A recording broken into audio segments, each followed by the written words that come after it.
Bonjour, dans cette vidéo, nous allons parler de l'ego. Nous allons tenter de définir ce qu'est l'ego au travers et dans le travail de la spiritualité, dans le cheminement personnel. Pour ce faire, nous allons regarder un petit peu comment on parle d'ego, comment on peut comprendre l'ego au travers du tarot, de l'astrologie, mais aussi de la Kabbale.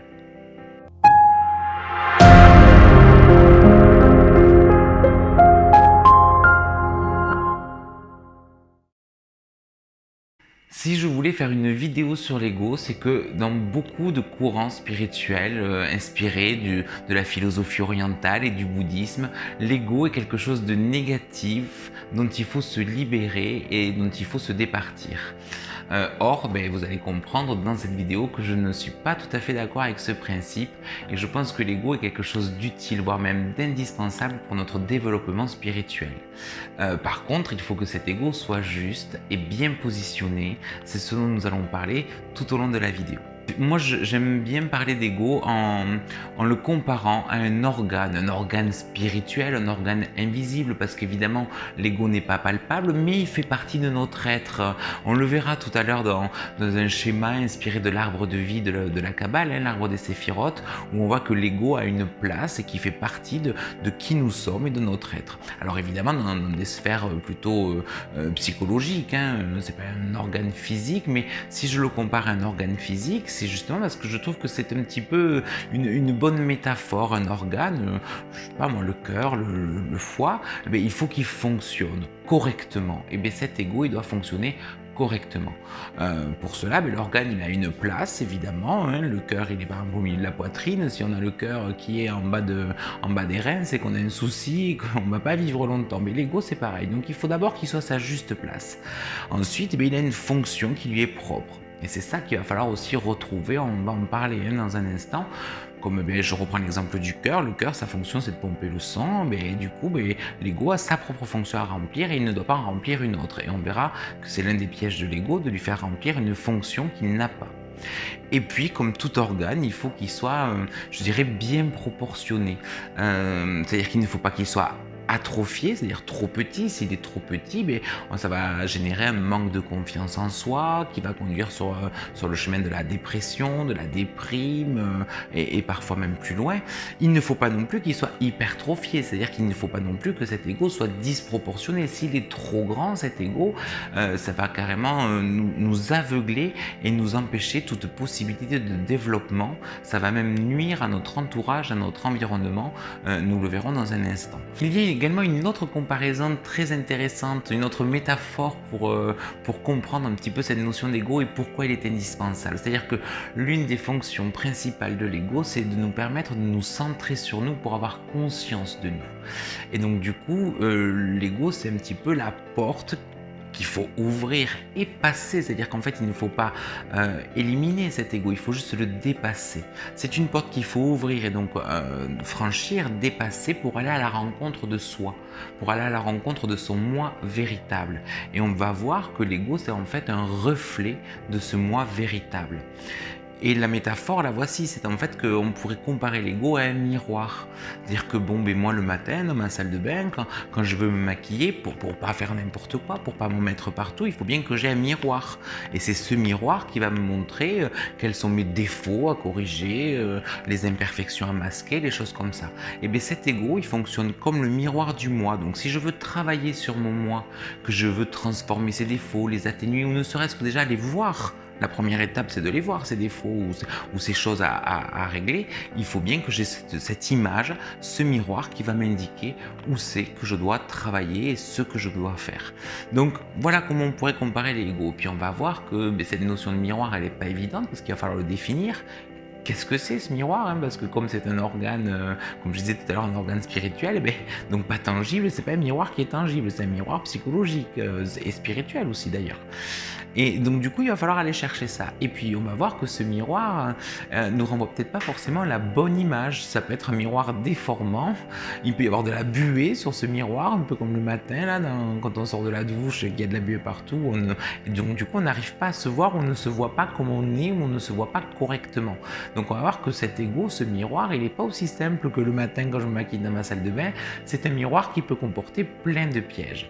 Et puis on verra que l'un des pièges principaux de l'ego, c'est de confondre son identité, c'est-à-dire qui je suis, avec ce que je vois dans le miroir. C'est-à-dire qu'il faut comprendre que le reflet n'est pas réel. Le reflet, c'est l'image de moi, mais ça n'est pas moi. Le reflet que j'ai le matin dans ma salle de bain, la personne que je vois dans le miroir ne va pas sortir du miroir et faire sa vie. C'est moi qui vais faire ma vie. Et donc du coup, le problème, il est là. C'est souvent qu'il y a une identification à l'image plutôt qu'à l'essence de qui l'on est. Et ça, c'est le gros piège de l'ego qu'il faut effectivement, dont il faut se libérer. Parce que si on s'identifie à son image au lieu de s'identifier à son être, c'est là que vont commencer beaucoup de problèmes et c'est là qu'on va avoir des grandes difficulté à cheminer sur sa voie finalement.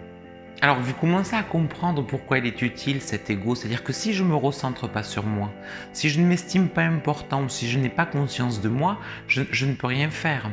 Dans la vidéo par exemple sur le pape et la prière du cœur, il y avait plusieurs points que j'avais abordés et notamment il y avait un point qui parlait du destin, le libre arbitre et la destinée et j'évoquais le fait qu'on ait quand même tous un chemin, une mission, des choses à accomplir, d'où le but d'ailleurs de s'incarner. Si je n'ai pas conscience de moi, je ne peux pas avoir conscience de cette mission. Et si cet ego ne me donne pas un sentiment d'importance, mais je ne vais pas donner de l'importance à ma mission et donc je ne vais pas la faire. Vous voyez, donc c'est vraiment un élément, une notion, cet ego qui est vraiment indispensable pour pouvoir avancer. Comme je vous disais il y a un instant, le but étant de le dépasser. C'est vraiment cette métaphore du miroir. Une fois que que j'ai fini de me maquiller, moi dans la salle de bain, je ne reste pas dans la salle de bain à me contempler dans le miroir. Je sors de ma salle de bain et puis je fais ma vie, je vais au travail, je vais faire mes consultations, voilà.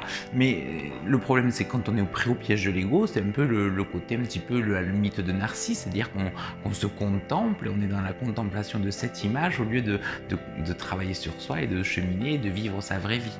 Et on va voir justement cette image, du coup elle est liée aux autres. On va le voir pour commencer au niveau de l'astrologie, c'est-à-dire que cet ego, en fait ce reflet, il se reflète dans le social, il se reflète dans notre entourage, il se reflète dans le regard que les autres vont porter sur moi. C'est-à-dire que l'ego dépend de notre environnement. C'est comme ce miroir, il est pas en moi, il est à l'extérieur de moi. Je veux dire, le matin, toujours pareil, quand je me maquille, le miroir, il est en face de moi. Et bien l'ego, c'est pareil, il est en face de moi et donc c'est mon environnement, il est extérieur. Et donc du coup, c'est difficile parce qu'on ne le contrôle pas forcément, cet ego. Comme je vous disais, il est lié au regard des autres.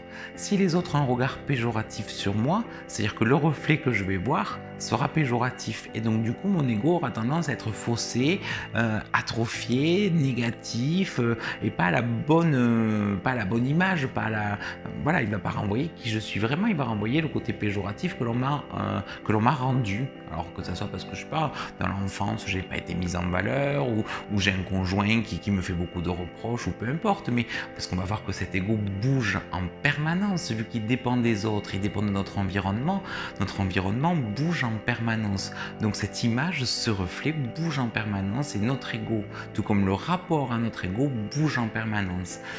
C'est aussi vraiment pour ça que je voulais faire cette vidéo, parce que c'est quand même une notion très complexe dont on parle beaucoup en spiritualité et je pense que c'est bien d'essayer de le comprendre.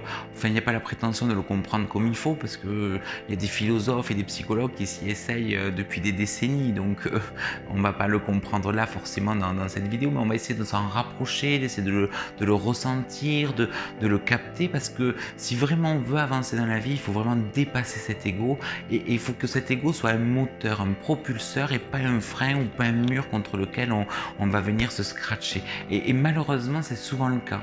Pas forcément parce qu'on a trop d'ego, ne pas avoir assez d'ego, c'est aussi un mur qu'on va se prendre dans la tête. Moi, j'ai plein d'exemples quand même dans les consultations que je fais de gens qui n'ont pas assez d'ego.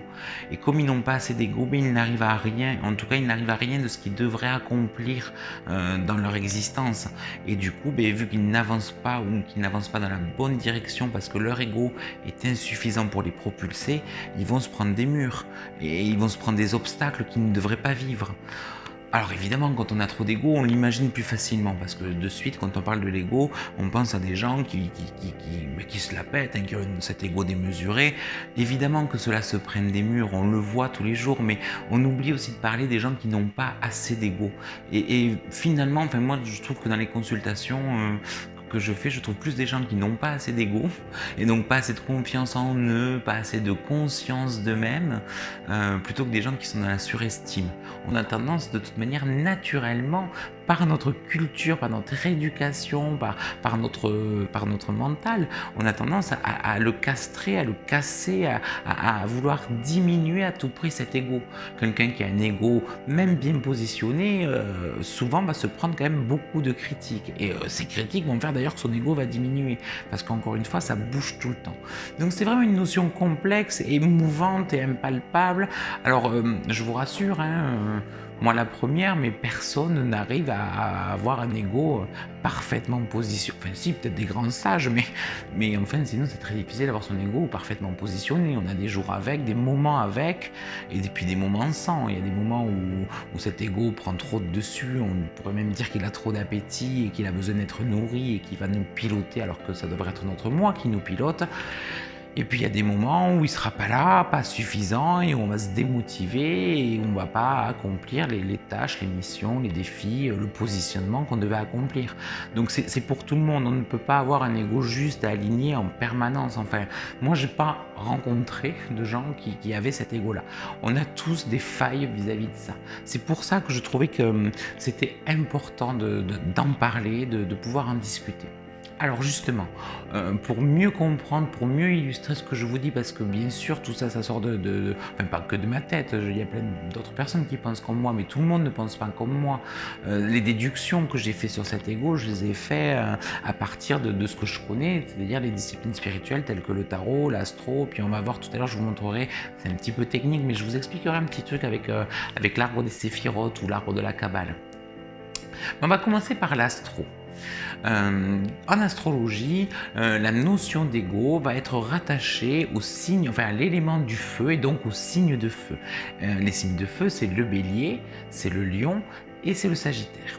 Alors, si on commence par le bélier, c'est l'un des signes, on va dire, un petit peu les plus égotiques parce qu'il est rattaché à la notion du moi. Donc, qui dit moi avec mon reflet, donc moi avec mon ego. L'astrologie, je vous avais déjà expliqué, et je le rappelle ici, que c'est une discipline. Pour comprendre un signe, il faut comprendre l'axe sur lequel il se trouve. C'est-à-dire que je vous avais dit que le zodiaque est invariable, c'est-à-dire que les signes sont toujours dans le même ordre et placés de la même manière sur la roue du zodiaque, la roue de l'écliptique, ce qui veut dire qu'à 180 degrés du bélier, en face, juste en face, se trouve le signe de la balance et il forme donc un axe, parce que quand on est à 180 degrés, c'est-à-dire en opposition, face à face, soit on vient se confronter, soit on vient s'opposer, mais en tout cas il y a cette notion un petit peu comme le yin et le yang de devoir se compléter et de se comprendre au travers de l'autre, parce que le yin et le yang c'est ça, c'est voir le blanc au travers du noir, le jour au travers de la nuit et ainsi de suite. Je vous disais que le bélier il est rattaché à la notion du moi, donc pour comprendre le moi, je vais devoir le comprendre en fonction de ce que j'ai en face.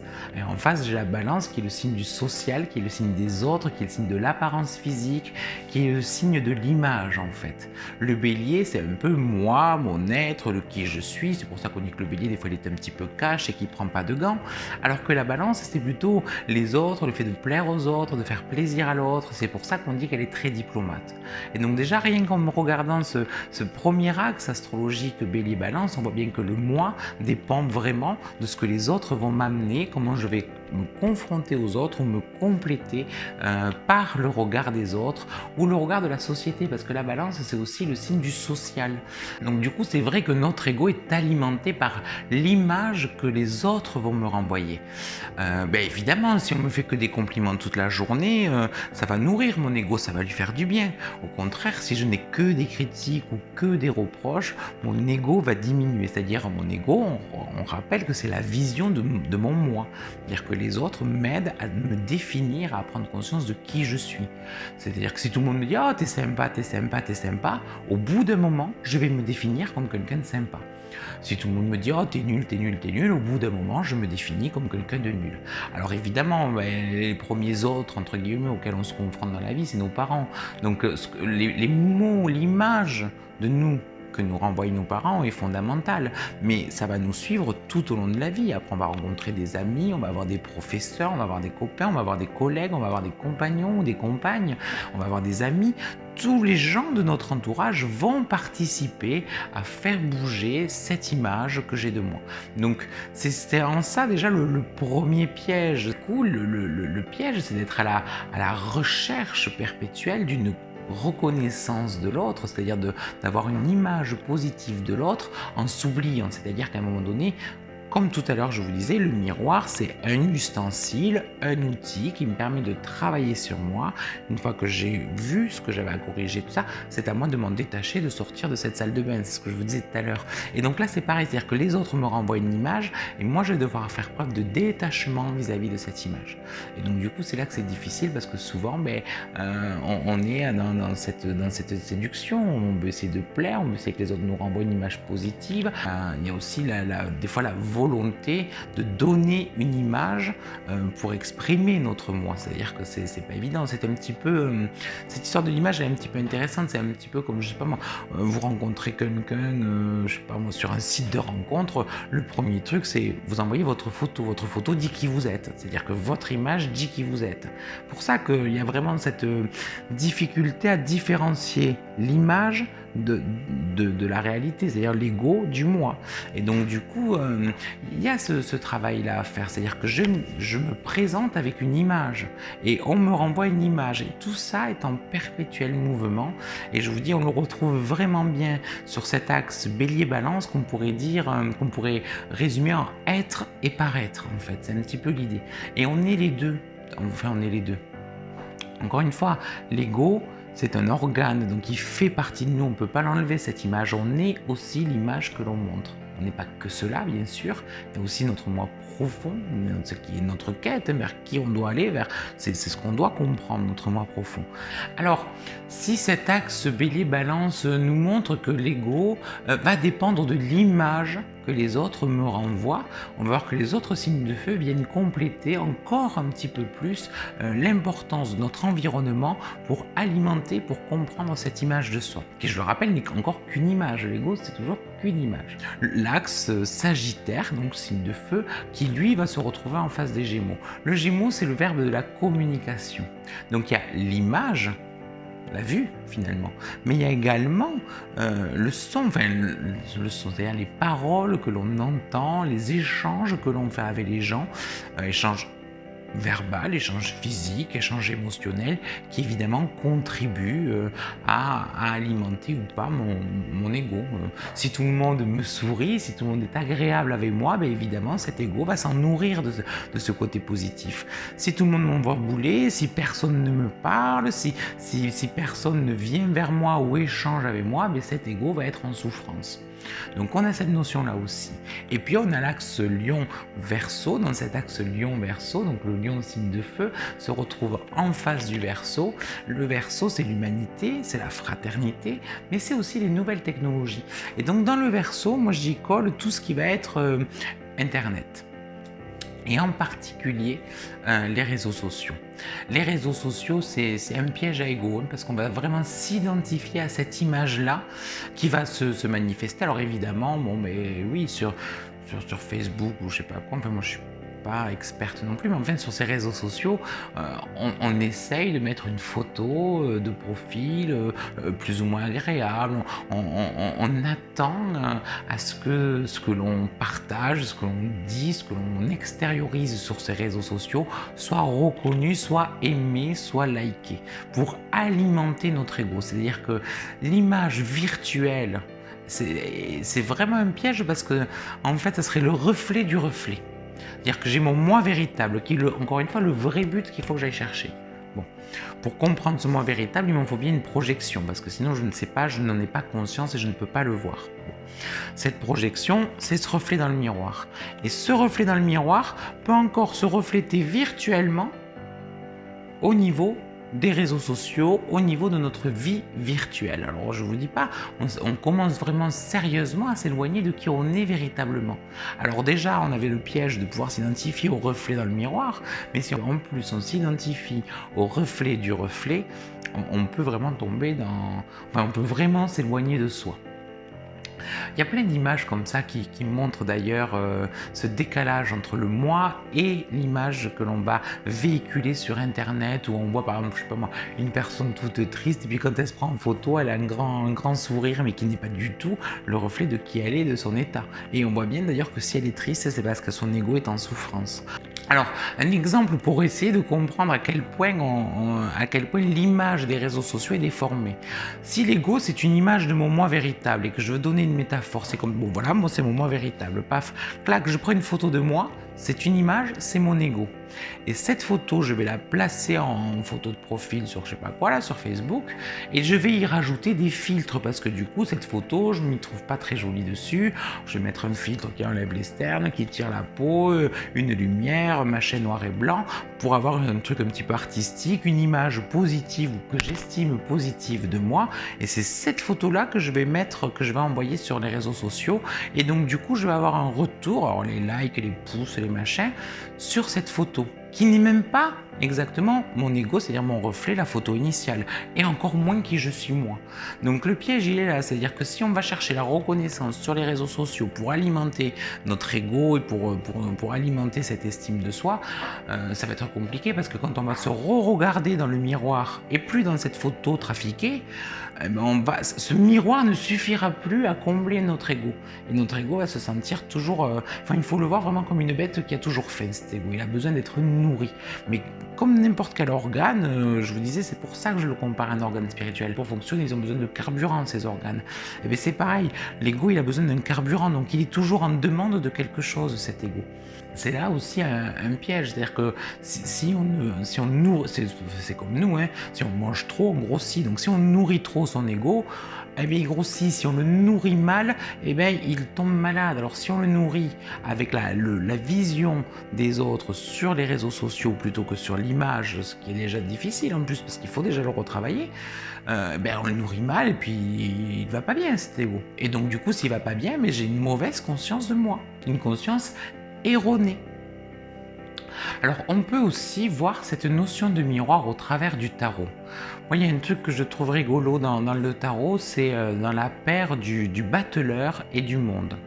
Je vous avais expliqué que pour certains tarologues, en tout cas pour le Georges Colel qui fait le référentiel de naissance, parce qu'il y a d'autres possibles, évidemment, et tout le monde a raison, encore une fois, il n'y a pas une école qui a plus raison qu'une autre, tous les points de vue sont bons finalement. Mais dans le point de vue de Georges Colel, il a mis en évidence, moi j'appelle ça des paires, on peut appeler ça des duos, je ne sais plus comment il appelle ça exactement. Lorsque deux cartes font 22, paf, il les met en lien. Donc le battleur qui porte le chiffre 1 est en duo, est en écho avec la carte du monde qui, elle, porte le chiffre 21, évidemment. 21 plus 1, ça fait bien 22, on a ce duo. Ce qui est intéressant, c'est que justement le chiffre 1 représente en symbolique le moi. 1, c'est moi, c'est l'être, c'est la conscience de qui je suis. Bon, ok. Et maintenant, regardez la carte du monde. La carte du monde, la forme, ressemble à un miroir. Et donc, du coup, on pourrait se dire, j'ai l'être, et en écho à cet être, j'ai un miroir. Et là où c'est plus rigolo encore, pour vous montrer à quel point il est difficile des fois de différencier l'ego du moi, c'est-à-dire de différencier qui je suis et qu'est-ce que les autres pensent que je suis et que j'intègre comme étant moi, ce qui n'est pas la réalité du coup. C'est que le battleur, alors le battleur, il faut comprendre le mot battleur. Le battleur, c'était un petit peu une espèce d'artiste de rue, de troubadour, de camelot. Dans certains gens anglophones, on aura le nom enfin je sais pas parler anglais, mais enfin The Illusionniste, c'est-à-dire l'illusionniste, le magicien, celui qui fait des tours de passe-passe. Donc le moi, avec cette notion de tour de passe-passe, on peut se dire, mais il y a quelque chose de pas net. Hein. Sur certains jeux un petit peu modernes, souvent on voit un petit singe pour le côté un petit peu malicieux, un petit peu tromperie. Donc mon moi est trompé, ou je donne peut-être pas la bonne image de moi, ou hop, ce côté illusionniste, ça me fait penser ce que je vous disais tout à l'heure, hop, la photo de Pépam, je trafique, et hop, je donne une autre image. Et dans la carte du monde qui est censée être le reflet, j'ai à l'intérieur une personne nue. Nu, le fait d'être nu dans le tarot, ça veut dire être authentique, être vrai. Alors d'un côté, j'ai le moi qui en fait me dit qu'il est un petit peu illusionniste et qui me baratine. De l'autre côté, j'ai ce reflet qui lui me dit qu'il est authentique parce qu'il est nu. Alors, Pour l'instant, j'ai pas encore statué finalement où est le moi véritable et où est l'ego dans cette paire, mais en tout cas, on voit à quel point il y a une ambiguïté entre l'image et le qui je suis. Et puis surtout, comme je vous disais, en plus de ça, l'image dépend de notre environnement, elle dépend des autres. Mais regardons la carte du monde. La carte du monde, déjà le monde, c'est bien le monde qui m'entoure, aussi bien les gens que mon environnement. Donc on voit que l'image que j'ai de moi dépend vraiment de mon environnement et du monde qui m'entoure. Quand même, il faut le préciser, le monde, c'est la dernière carte numérotée du tarot. C'est censé donc être le bout de ce parcours initiatique que forment les arcanes majeurs du tarot. Donc du coup, si c'est le bout, c'est l'accomplissement. Et bien l'accomplissement, ça serait d'être certes au milieu de cet environnement, de ce monde qui va me renvoyer une image de moi, d'arriver à être nu, c'est-à-dire d'être authentique, être vrai. Et c'est pour ça que je disais que cet ego, non seulement il est indispensable d'en prendre conscience, il est indispensable de le travailler, de le dépasser, parce que dans l'aboutissement du tarot, on pourrait interpréter ça comme justement dépasser son ego pour avoir le bénéfice du retour des autres tout en étant authentique, c'est-à-dire tout en étant soi ou tout en ayant rencontré le véritable moi. Donc c'est intéressant, c'est-à-dire que c'est un vrai défi, un vrai parcours, une vraie quête d'arriver à dépasser son ego pour aller à la rencontre de soi. Et alors je vous dis, c'est une quête, c'est-à-dire c'est comme le Graal, on le cherche mais on ne le trouve pas. Parce que ce moi véritable, à 90 ans, on le cherche encore, on cherche encore à se connaître. C'est terrible, c'est-à-dire qu'on ne sait pas qui on est, on ne sait jamais qui l'on est. Et on a toujours ce travail à faire de découverte de soi. Mais c'est aussi pour ça que des disciplines comme le tarot ou comme l'astrologie existent. Bon, bien sûr, on peut les voir comme des disciplines divinatoires, mais c'est très réducteur. En fait, ce sont des disciplines qui nous emmènent à la compréhension de soi. On est nous-mêmes la plus grande énigme pour nous-mêmes. Si on se pose et qu'on y réfléchit, est-ce qu'on peut se dire qu'on se connaît vraiment ? Non, et il y a plein d'exemples. On est souvent surpris du retour que peuvent nous faire les autres. Alors dans le tarot, il y a d'autres cartes qui vont nous parler de cette notion d'ego. En tout cas, on peut se référer à d'autres cartes pour essayer de la comprendre. Notamment, on va le voir au travers de l'arcane numéro 11, qui est la force. En effet, je vous disais tout à l'heure, au travers de l'exemple de l'arcane du battleur, que le chiffre 1, c'était le chiffre du moi. Et donc le 11, le chiffre 11, c'est moi face à moi, un moi à côté d'un autre moi. Donc ça fait vraiment penser à moi et mon image finalement. Et c'est vrai que depuis le début de la vidéo, j'essaie de vous expliquer à quel point cet ego, le travail sur l'ego, c'est pas évident et on peut avoir cette notion un petit peu de lutte, de combat pour comprendre que cet ego, il faut le maîtriser. Moi j'ai dit dépasser, mais quelque part il faut le maîtriser. Et si on analyse la carte de la force, qu'est-ce qu'on voit sur cette carte? On voit cette jeune femme qui est l'une des représentations du moi. L'autre représentation du moi, c'est ce lion que l'on peut voir sur la carte. D'ailleurs, on voit que le corps du lion se fond dans la robe de la femme, qui montre que finalement ils ne font qu'un. Donc c'est moi qui lutte contre moi-même, qui essaie de maîtriser. Et je vous disais tout à l'heure par exemple en astrologie que les signes de feu, dont le lion est l'emblème, vu que c'est le signe fixe de l'élément feu, sont des signes aussi qui parlent de l'ego. Et on a bien moi qui lutte contre mon ego. Si on regarde un petit peu plus attentivement la carte, la jeune femme qui est sur la carte, elle n'a pas l'air non plus d'être dans une résistance, dans un combat acharné. Elle a l'air plutôt paisible, elle tient la gueule ouverte du lion. En fait, elle le maîtrise parce qu'elle a une force de caractère, parce qu'elle a cette notion-là. Et donc du coup, on peut se dire que voilà, il y a soit deux options, soit je lutte contre moi-même, je lutte contre cet ego, contre cette image, soit je le maîtrise, tout simplement. Il y a autre chose de rigolo dans cette carte de la force qui rappelle, comme tout à l'heure avec le battleur et le monde, l'ambiguïté. C'est-à-dire que si on regarde cette carte de la force, si on regarde la jeune femme mise en scène, il y a cette ligne-là un petit peu bizarre au niveau du cou, que certains tarologues vont interpréter comme si la jeune femme avait comme un masque, comme une espèce de cagoule. Et du coup, ça voudrait dire encore une fois fois que ce moi, il est masqué, il est caché. Alors, est-ce qu'il est masqué parce qu'on donne une autre image finalement? Ça me rappelle les réseaux sociaux, avec ce genre d'image où on voit que sur les réseaux sociaux, on affiche, on met le masque d'une expression finalement. Et c'est rigolo de revenir aux réseaux sociaux avec la carte numéro 11 parce qu'en astrologie, le Verseau qui, je vous disais tout à l'heure, fait référence aux nouvelles technologies et donc à Internet, parce qu'il est domicilié en maison 11 parce que c'est le 11e signe du zodiaque. Donc on retombe un petit peu sur nos pattes. Donc soit ce moi est masqué parce qu'on nous donne encore finalement une autre image, on a encore cette influence-là, soit on nous montre qu'il est masqué, ce moi véritable, pour nous expliquer que c'est quelque chose qui est quand même difficile d'accès. C'est quelque chose qui est difficile de comprendre, ou en tout cas on a rarement une vraie vision de ce moi. C'est toujours une vision qui est un tout petit peu masquée par cette lutte, par cette maîtrise constante qu'on doit avoir avec l'ego. Et puis il y a encore autre chose à dire dans toutes ces cartes, c'est-à-dire que ce soit le battleur ou la force, ils ont un chapeau en forme de lemniscate. Alors le lemniscate, c'est le nom, on va dire un petit peu ésotérique et spirituel qu'on m'a donné au symbole de l'infini. Je vous disais tout à l'heure que cet ego était en perpétuel mouvement et on va y revenir dessus. Et entre parenthèses, dans le monde, dans la carte du monde, il y en a qui y voient également deux petits lemniscates dans la mandorle là, qui entoure le personnage.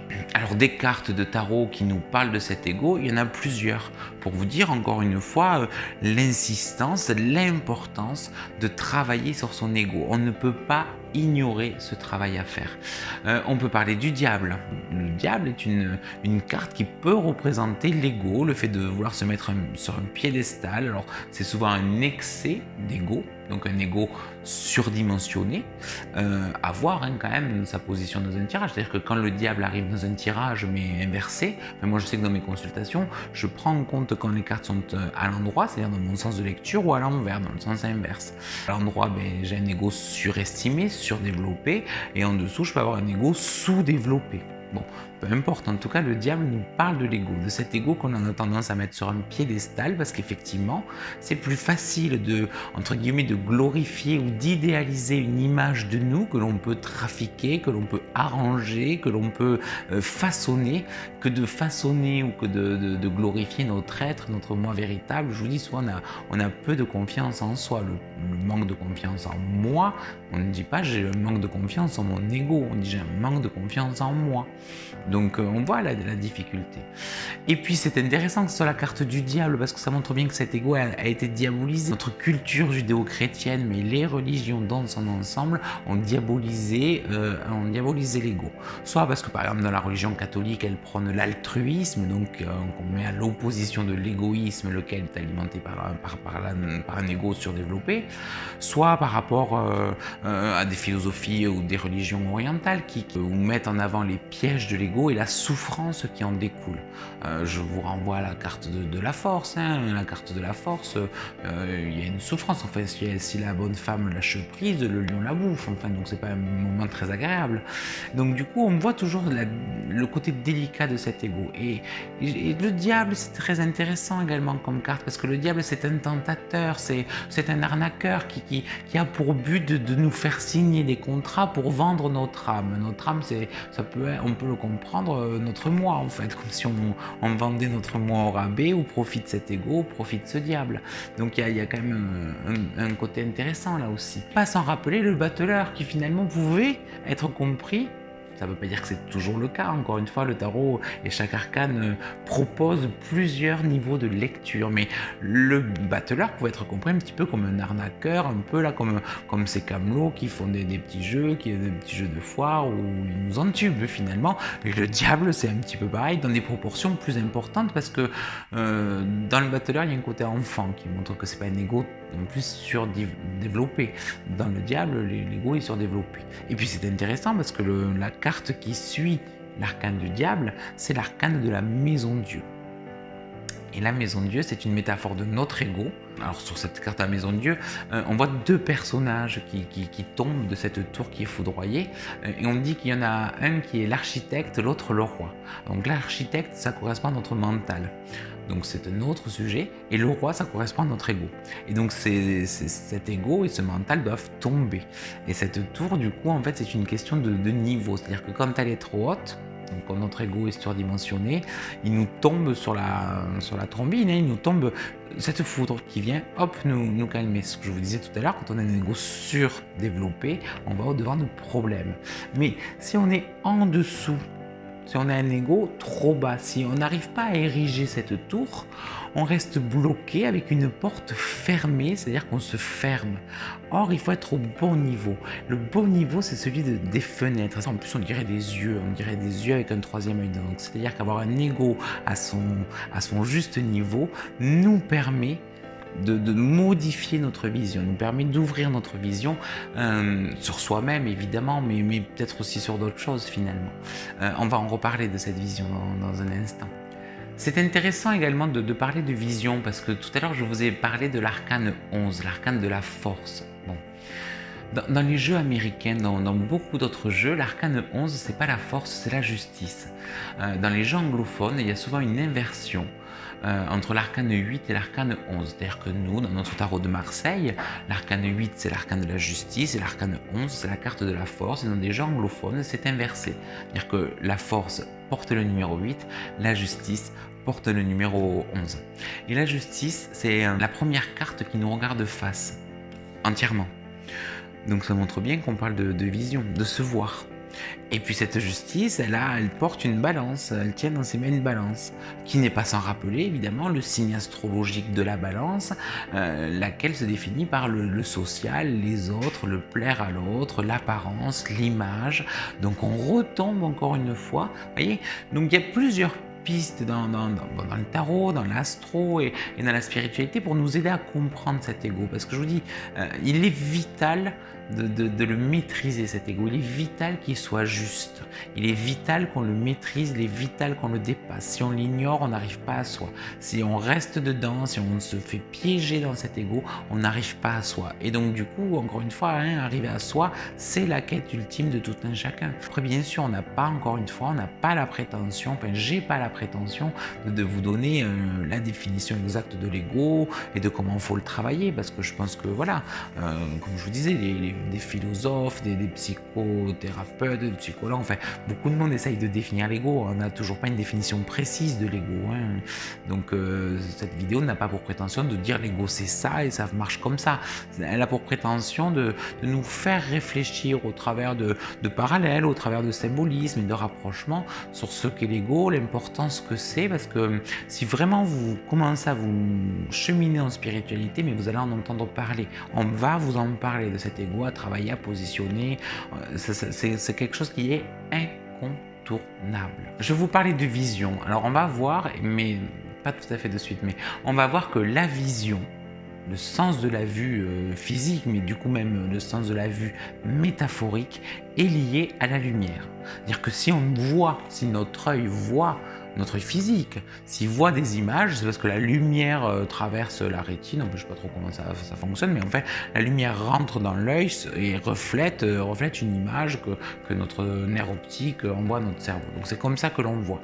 Donc notre vision, non plus au sens propre, mais au sens figuré, notre vision, on va dire spirituelle, pour voir un petit peu cet ego, pour voir cette image, pour voir ce reflet, mais ça va marcher par la lumière. Alors pareil, c'est pas la lumière physique, c'est la lumière pareil métaphorique, donc la lumière divine. Donc on va parler justement de lumière et de lumière qui se reflète aussi, pour recomprendre ce système moi, mon moi qui se reflète. Nous allons parler du soleil et de la lune, et nous allons parler de l'arbre des séphirotes. Alors l'arbre des séphirotes, l'arbre séphirotique, qui est donc issu de la Kabbale, la tradition ésotérique issue du judaïsme, c'est on appelle ça un glyphe, c'est-à-dire c'est un schéma, une représentation qui nous explique le fonctionnement du divin et de la création.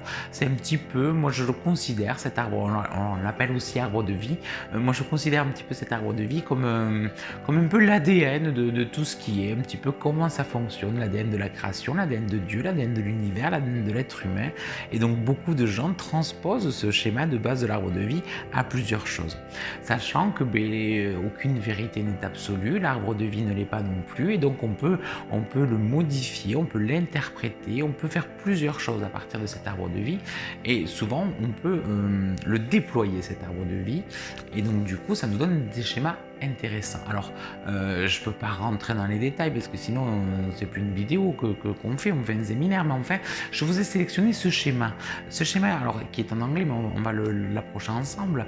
Ce schéma est intéressant, donc on voit en fait cet arbre de vie qui est déployé, ça fait plusieurs arbres de vie finalement qui s'encastrent les uns dans les autres et qui vont nous donner toutes les dimensions de notre être. Alors l'arbre de vie qui est en rose montre notre dimension physique, ça parle des os, ça parle du système nerveux. On a ensuite l'arbre qui est en violet qui va nous parler de notre corps psychologique, énergétique, enfin du coup d'une partie de notre être qui est invisible, et puis après en bleu et en blanc c'est vraiment des choses plus spirituelles, plus machin, mais nous on va se concentrer sur l'arbre violet là qui est là. Et vous voyez, on a donc sur cet arbre de vie évidemment une séphire c'est donc une émanation de notre être, vu que là on parle de notre être, c'est le schéma de l'arbre de vie que l'on a adapté à l'être, donc une émanation de notre être qui est bel et bien l'ego, c'est ce que je vous disais, c'est un organe spirituel, il fait partie de nous, on ne peut pas enlever une séphire de cet arbre, c'est un système invariable, donc on le garde, donc il y est cet ego. Et puis au-dessus, vous voyez, il y a une autre séphire, à l'intérieur il y a écrit self. En fait, le self, c'est le moi, hein, si je traduis de l'anglais, évidemment. Et donc, du coup, on a cette émanation du moi et cette émanation de l'ego, et ces deux éléments composent notre être. Donc, l'ego, c'est la séphire de l'ego, est appelée Yesod. Et la séphire du self, la séphire du moi, est appelée Tiferet. C'est alors non traditionnel. Bon. Si maintenant, je fais un rapprochement entre l'arbre de la Kabbale, entre ces séphirotes et les astres, Yesod, donc qui correspondait à l'ego, est associé à la lune. Et Tiferet, qui est associé au moi, est en analogie avec le soleil. Alors regardons maintenant, astronomiquement, qu'est-ce qui se passe? Le soleil, qui correspond du coup à mon moi véritable, c'est lui qui rayonne, c'est de lui qu'émane cette lumière. Et cette lumière va venir se refléter sur la lune, qui va donner l'illusion de briller. Donc on a bien cette notion de lumière qui est propre à la vision, on a bien la notion de reflet, comme je vous parlais tout à l'heure avec le miroir, et puis on a surtout cette notion d'illusion. Alors, si je fais une petite parenthèse encore sur le tarot, la carte de la lune, certains, il y en a qui mettent un labyrinthe, c'est un piège. Hein. La carte de la lune, on a cette espèce d'eau trouble, c'est une carte difficile qui nous montre que les illusions de la lune peuvent nous perdre, vu qu'on compare la lune à un labyrinthe. Mais ce qui va être intéressant surtout, de rapprocher l'ego à la lune, c'est ce que je vous disais tout à l'heure un petit peu avec les lemniscates, c'est que l'ego est en perpétuel mouvement, à l'image de la lune. La lune, l'astre que l'on voit dans le ciel, bon, un coup elle est pleine, un coup elle est rousse, un coup elle est croissante, un coup elle est nouvelle, un coup elle est décroissante, donc c'est un astre qui bouge. Dans le zodiaque, la lune elle reste maximum 2 jours dans un signe du zodiaque, donc elle tourne très vite autour du zodiaque, et elle fait son cycle en 28 jours, donc elle bouge rapidement.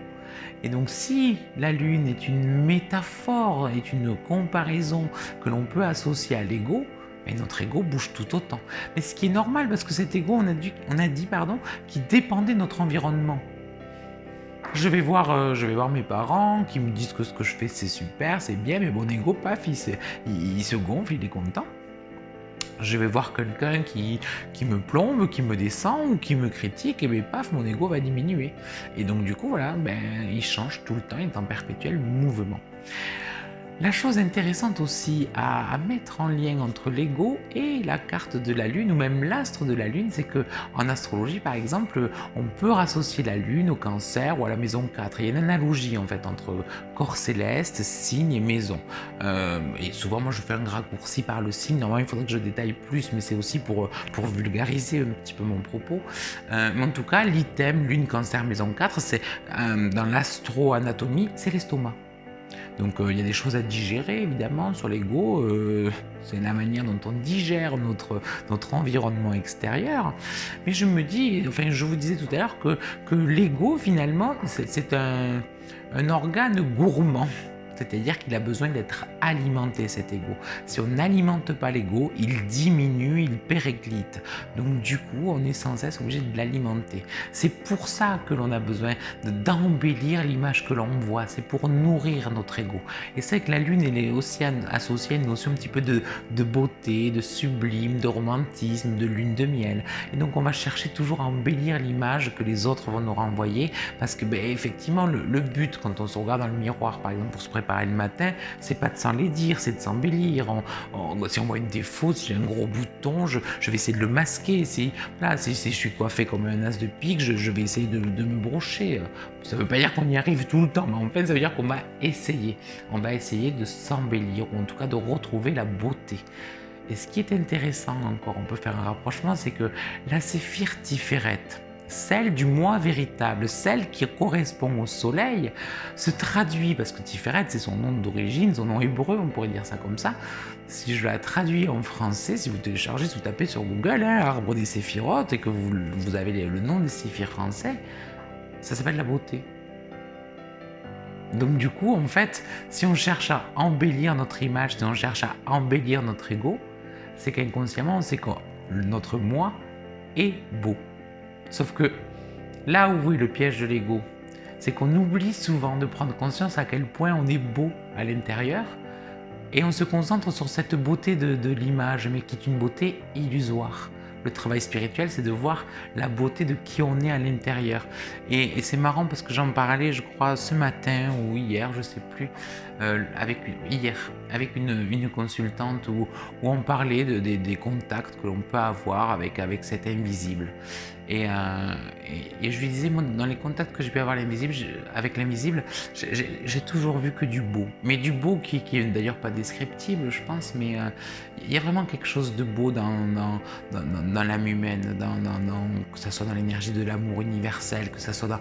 Enfin, il y a vraiment quelque chose de beau à aller chercher en nous, mais c'est une beauté, mais c'est comme le soleil, elle est tellement éblouissante, hein, cette beauté qui compose notre être véritable, elle est tellement éblouissante qu'on a du mal à la regarder en face, hein. Et on se met des filtres, on se met des lunettes de soleil, on se met ce filtre de l'ego. Et donc du coup, c'est aussi pour ça que ce n'est pas évident de dépasser cet ego. C'est un peu comme... toujours pareil en métaphore, c'est comme si on nous demandait d'apprendre à regarder le soleil dans les yeux. Et on ne sait pas le faire, en tout cas pas encore. Je voulais faire un rapprochement entre la notion d'ego et les 7 chakras, enfin, et le chakra surtout, le chakra solaire, donc qui est le chakra numéro 3. C'est dans le chakra solaire que se retrouve l'ego.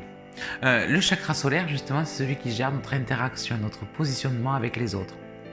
Donc du coup, on retrouve encore une fois l'importance des autres pour comprendre notre ego.